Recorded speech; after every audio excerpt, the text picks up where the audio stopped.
16वीं शताब्दी में मुगल सम्राट अकबर का दरबार अपनी भव्यता और वैभव के लिए प्रसिद्ध था। अकबर अपने साम्राज्य का शासन दृढ़ता और न्याय के साथ करते थे। उनके दरबार में कई विद्वान और मंत्री थे, लेकिन उनमें सबसे विशेष स्थान बीरबल का था। बीरबल का वास्तविक नाम महेश दास था। उनकी बुद्धि, चतुराई, हाजिर-ए-जवाबी और निडरता ने उन्हें बादशाह का सबसे प्रिय और विश्वसनीय साथी बना दिया। चलिए आज की कहानी की शुरुआत करते हैं। एक दिन की बात है। अकबर अपने दरबार में बैठे थे। चारों ओर मंत्रीगण, विद्वान, कवि और दरबारी मौजूद थे। अचानक अकबर ने मुस्कुराते हुए कहा, आज मेरा मन कुछ नया जानने का है। मैं देखना चाहता हूं कि मेरे दरबारियों में सबसे बुद्धिमान और सबसे चतुर कौन है। सभी दरबारी एक दूसरे की ओर देखने लगे। वे जानते थे कि जब भी अकबर कुछ नया सोचते हैं तो उसमें बीरबल का जिक्र अवश्य होता है। अकबर ने आगे कहा, मैं तुम सबके लिए एक प्रश्न रखता हूं। जिसका उत्तर सबसे अच्छा होगा उसे मैं विशेष इनाम दूंगा। अकबर का प्रश्न। अकबर ने अपने हाथ में एक सुंदर हीरे की अंगूठी दिखाई और बोले, यह अंगूठी मैंने यमुना नदी के किनारे खोदी है। मुझे ये चाहिए। तुम में से कौन इसे ढूंढ कर ला सकता है? सभी दरबारी हैरान रह गए। किसी ने कहा, जहां बादशाह अकबर की सेना नहीं पहुंच सकती वहां हम कैसे खोजेंगे? कोई बोला, यह असंभव है हुजूर। बीरबल मुस्कुराते हुए आगे बढ़े और बोले, जहां पनाह, क्या मैं आपसे एक प्रश्न पूछ सकता हूं? अकबर ने इजाजत दी। बीरबल बोले, हुजूर, क्या आपने सचमुच अंगूठी यमुना में गिराई है? अकबर हंस पड़े और बोले, नहीं बीरबल, ये तो मैंने जानबूझकर कहा था। मैं दरअसल ये देखना चाहता था कि कौन मेरे प्रश्न पर बिना सोचे समझे उत्तर देता है और कौन सच्चाई की तह तक पहुंचता है। सभी दरबारी झेप गए, लेकिन बीरबल की बुद्धिमानी एक बार फिर साबित हो गई। कुछ दिनों बाद अकबर ने फिर एक योजना बनाई। वे चाहते थे कि बीरबल को ऐसी चुनौती दी जाए जिससे उनकी असली बुद्धि का अंदाजा लगे। अकबर ने बीरबल को बुलाया और कहा, बीरबल, तुम्हें एक कठिन कार्य करना है। तुम्हें मेरे लिए ऐसा काम करना है जिससे मेरी हंसी भी रुके नहीं और सोचने पर मजबूर भी हो जाऊं। बीरबल ने प्रणाम किया और कहा, जहां पनाह, आपकी यह इच्छा कल पूरी होगी। अगले दिन बीरबल दरबार में एक छोटा सा लकड़ी का पिंजरा लेकर आए। उसमें एक तोता बंद था। बीरबल ने पिंजरे को बादशाह के सामने रखा और कहा, हुजूर, ये तोता बहुत खास है। यह आपके सवालों का जवाब देगा। दरबार में सब हैरान थे। अकबर ने मुस्कुराते हुए तोते से पूछा, बताओ, मुगल साम्राज्य में सबसे बुद्धिमान कौन है? तोते ने बोलना शुरू किया, जहां पनाह, अकबर महान, बीरबल सबसे विद्वान।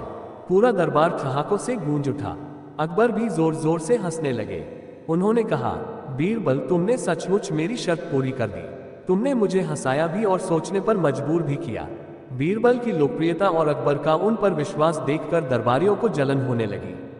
वे बार बार कोशिश करते कि किसी तरह बीरबल की प्रतिष्ठा घटाई जाए। एक दिन कुछ दरबारियों ने मिलकर अकबर से कहा, जहां पनाह, बीरबल बुद्धिमान जरूर हैं, परंतु उनकी बुद्धि केवल बातों तक सीमित है। यदि उन्हें कठिन परिस्थितियों में डाला जाए तो वे कुछ नहीं कर पाएंगे। अकबर को भी ये सुनकर जिज्ञासा हुई। उन्होंने बीरबल को बुलाकर कहा, बीरबल, मैं तुम्हें 3 प्रश्न देता हूं। यदि तुमने इनका उत्तर सही दिया तो तुम्हारी बुद्धि पर कभी संदेह नहीं रहेगा। 3 प्रश्न। अकबर ने कहा, पहला प्रश्न, दुनिया में सबसे बड़ा सत्य क्या है? दूसरा प्रश्न, सबसे मीठी चीज क्या है? तीसरा प्रश्न, सबसे कीमती चीज कौन सी है? पूरा दरबार उत्सुकता से उत्तर का इंतजार करने लगा। बीरबल ने बिना देर किए जवाब दिया, जहां पनाह, सबसे बड़ा सत्य मृत्यु है, क्योंकि इसे कोई बदल नहीं सकता। चाहे राजा हो या भिखारी, अंत सबका एक समान है। सबसे मीठी चीज है माँ की बोली, क्योंकि उसमें स्नेह और प्रेम छिपा होता है। 3, और सबसे कीमती चीज है समय, क्योंकि एक बार बीत जाने के बाद ये कभी वापस नहीं आता। अकबर गहराई से सोचने लगे। उनका चेहरा संतोष से चमक उठा। उन्होंने बीरबल की तारीफ करते हुए कहा, बीरबल, तुम्हारी बुद्धि की बराबरी कोई नहीं कर सकता। एक बार अकबर ने बीरबल को एक गांव भेजा जहां 2 परिवार जमीन को लेकर झगड़ रहे थे। दोनों पक्ष दावा कर रहे थे कि जमीन उनकी है। बीरबल गांव पहुंचे और उन्होंने दोनों पक्षों को सुना। फिर जमीन पर बैठकर दोनों से पूछा, यह जमीन किसकी है? दोनों ने एक साथ कहा, हमारी। बीरबल ने मुस्कुराकर कहा, अगर यह जमीन बोल सकती तो कहती, इंसान मेरा मालिक कैसे हो सकता है? असली मालिक तो मैं हूं, इंसान तो केवल यहां मेहमान है। गांव वाले बीरबल की बात सुनकर चुप हो गए। बीरबल ने न्याय किया कि जमीन गांव के काम आएगी और दोनों परिवारों को बराबर हिस्सा खेत का मिलेगा। सभी खुश हो गए।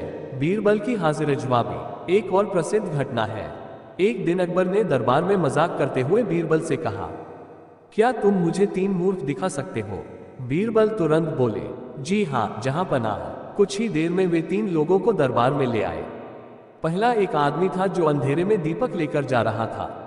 दूसरा एक व्यक्ति था जो बैल को कंधे पर उठाकर चला रहा था। तीसरा एक आदमी था जो बिना वजह अपनी छत पर चढ़ा हुआ था। अकबर ने पूछा, ये मूर्ख कैसे हुए? बीरबल ने कहा, पहला आदमी मूर्ख है क्योंकि अंधेरे में दीपक ले जाना बेकार है जब चांदनी हो। दूसरा मूर्ख है क्योंकि बैल को कंधे पर उठाने की बजाय उस पर बैठना चाहिए। और तीसरा मूर्ख तो केवल समय बर्बाद कर रहा है। पूरा दरबार ठहाकों से गूंज उठा। फिर अकबर ने मुस्कुराकर पूछा, और चौथा मूर्ख कौन है?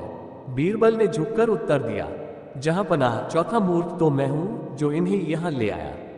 सभी दरबारी दंग रह गए और अकबर हंसते हंसते लोटपोट हो गए। अकबर और बीरबल की कहानियां केवल मनोरंजन नहीं बल्कि जीवन की गहरी सीख भी देती हैं। बीरबल ने अपनी बुद्धि, हाजिर जवाबी और न्यायप्रियता से यह साबित किया कि सही बुद्धि केवल कठिन प्रश्नों के उत्तर देने में नहीं बल्कि लोगों के जीवन में सरलता और न्याय लाने में है। अकबर और बीरबल की यह मित्रता भारतीय इतिहास की अनमोल धरोहर है। आज भी जब कोई कठिन परिस्थिति आती है तो लोग कहते हैं, काश यहाँ बीरबल होता। कहानी अच्छी लगे तो चैनल को लाइक सब्सक्राइब कर दीजिए ताकि आगे और अच्छी कहानी लाऊं।